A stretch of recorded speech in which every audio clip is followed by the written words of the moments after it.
Welcome to a Code Report Solution video. In this video, we're going to be covering the solution to problem 1 from the LeetCode contest number 176 entitled Count Negative Numbers in a Sorted Matrix. The problem states, given an m by n matrix named grid, which is sorted in non-increasing order both row-wise and column-wise, return the number of negative numbers in grid. Note that you can solve this using binary searches, but the constraints of this problem are really small. So with the length of both of our rows and columns are going to be between 1 and 100, and the values are going to be between negative 100 and 100. So we can just brute force this pretty simply and solve this a lot faster than utilizing binary searches. So the way that we're going to solve this problem is by taking a look at our matrix or our grid. And here we have a 3x3 matrix, and you can see in this matrix we have 4 negative numbers. So the answer that we want is 4, and we can get to this answer by flattening our 2D table into basically a one-dimensional structure. And then we can filter all of the non-negative numbers out and then just take the length of the count of the number of negative numbers in this resulting list, which in this case is going to be 4. So if we take a look at the methods we're going to need across the 13 different programming languages and solutions that we're going to look at, in a table it looks as follows. The flatten method that turns our 2D structure into a 1D structure.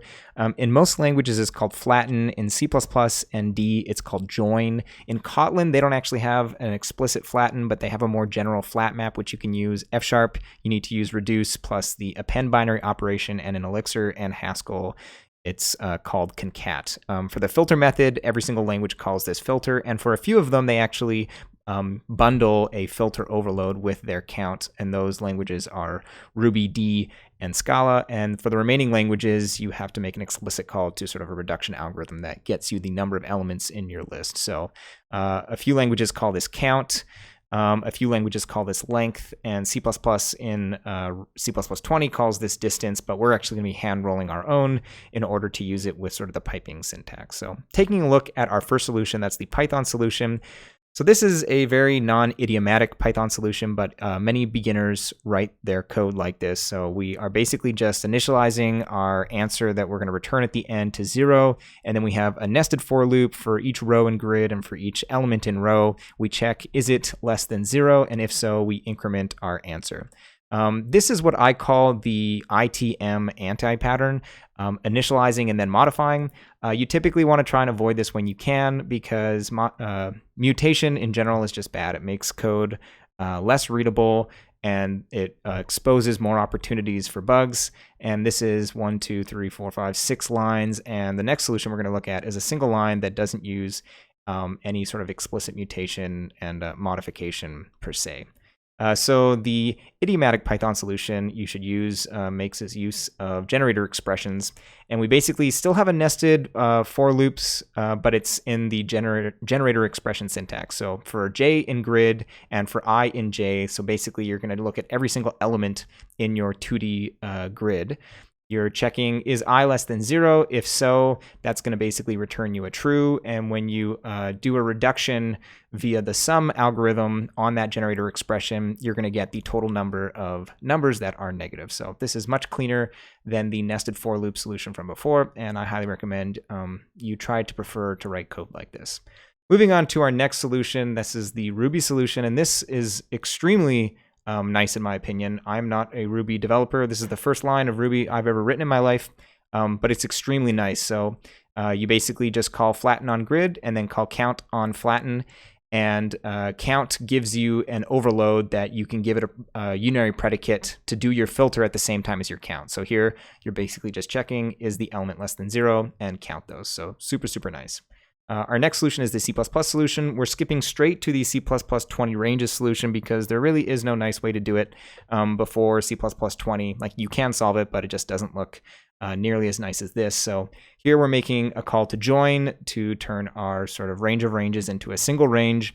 Then we're calling filter, once again checking if it's less than 0, and then we're making a call to our hand-rolled length, which is just going to give us the number of elements that are negative. So very nice. Our next solution is the D solution.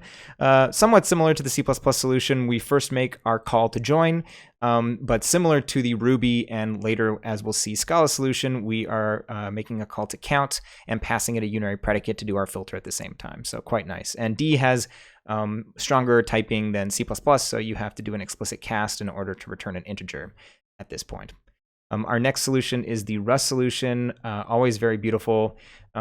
Here we start with our grid, we turn it, or we make a call to iter in order to be able to chain these methods afterwards. Then we call flatten, then we call filter, and then we call count. And similar to D, we have strong typing here, so we have to do as I32 in order to get this to compile. Our next solution is Kotlin. This is the one solution that doesn't have an explicit flatten algorithm, so we have to make use of flat map, and in it provide it with this it.asIterable. After we've done that, we can make a call to filter and then make a call to count, which is pretty similar to the solutions we've seen so far. The next solution we have is FSharp. This one also doesn't have an explicit flatten algorithm, but we can sort of hand roll one by making a call to our reduction algorithm and then providing it with the binary operation of list.append. So we're basically just concatenating all the lists together. Then we make a call to filter, and we have this nice unary predicate here. And it's pretty cute that they have the word fun in there to declare a lambda, which I like. And then at the end, we're calling list.length. Our next solution is the Scala Solution. This is the last one that you can bundle the filter with the count at the same time. So very similar to the Ruby solution we saw, .flatten, .count, and then just providing it with a unary predicate. And I like the fact that if you only have a unary function here that takes a single argument, you can just use the underscore to represent that variable, whereas most other languages, you need to either put something in pipes in order to declare what the variable name in your lambda is going to be. Our next solution is the Elixir Solution. This is pretty nice as well. We're making a call to concat and then to filter, and here's our unary predicate. No fun, just fn here, and you also have to make sure you provide the end, and then once you've done the filter, you make a call to count. Next up is Haskell, always one of my favorite solutions. It's very clean using the dot-free notation. You have to read it bottom to top, so we're doing our concat, then our filter, and we have a section here, which is like a terse lambda, which provides a really, really readable and succinct unary predicate here, which I really like. So just parentheses, your binary operation, and then you combine a value to turn that binary operation into a unary operation. And then once we've done that, we just make a call to length in order to get the number of negative numbers. Next up is our first Lisp solution, or a Lisp dialect solution, and this is enclosure. So here, in order to define our function, we go defn, and our function's named count negatives. We pass it a grid as a parameter, and then we can make use of threading in order to pipe these sort of algorithms together. So we first call flatten, then we filter on negint, which is a library provided unary predicate that you can just make use of, so you don't have to roll your own lambda, and then you make a call to count after this. So this is pretty nice because threading enables you to avoid some of the nesting parentheses that we're going to see in the next solution in the Racket solution. So next up is Racket, very similar to the closure solution, as these are both Lisp dialects. So here we're defining our function name as count negatives, and our parameter is grid, or argument is going to be grid. And then we make three calls, one to length, one to filter. Here, instead of negint, we just have negative question mark. It's really nice, I think, in both the Lisp dialects that predicates are followed by a question mark. It makes it very readable. And then the last thing that we're calling is flatten. And note that this is similar to Haskell in that you need to read it bottom up because we are nesting these parentheses. So the first thing that's invoked is the flatten, then the filter, then the length. And last but not least is our APL solution. And this is a language that I've been learning recently. And the thing to note here is that the solution or the implementation of the algorithm is actually shorter than the algorithm name. So what we're doing here is omega is going to be our parameter, which is going to be the grid. Then we're going to flatten it with the ravel algorithm, which is basically going to turn any nested 2D or 3D structure into a one-dimensional structure. Then we're going to apply a unary operation less than 0 to our one-dimensional data structure, which is called a vector in APL. And that's going to give us a Boolean vector of ones and zeros. And then we're just going to do a plus reduce, which is basically a sum on the ones that corresponded to negative numbers. So as an example, you can imagine we have a 2x2 matrix, -2, -1, 0, and 1.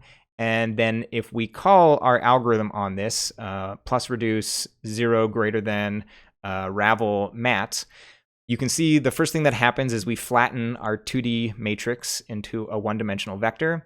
Then we call the 0 greater than unary operation, and this, because this APL is an array programming language, this unary operation applies to the whole vector. So it turns our negative numbers into ones and our positive numbers into zeros, and then we just do our plus reduce, which is basically summing up all the values in this Boolean vector, which gives us 2.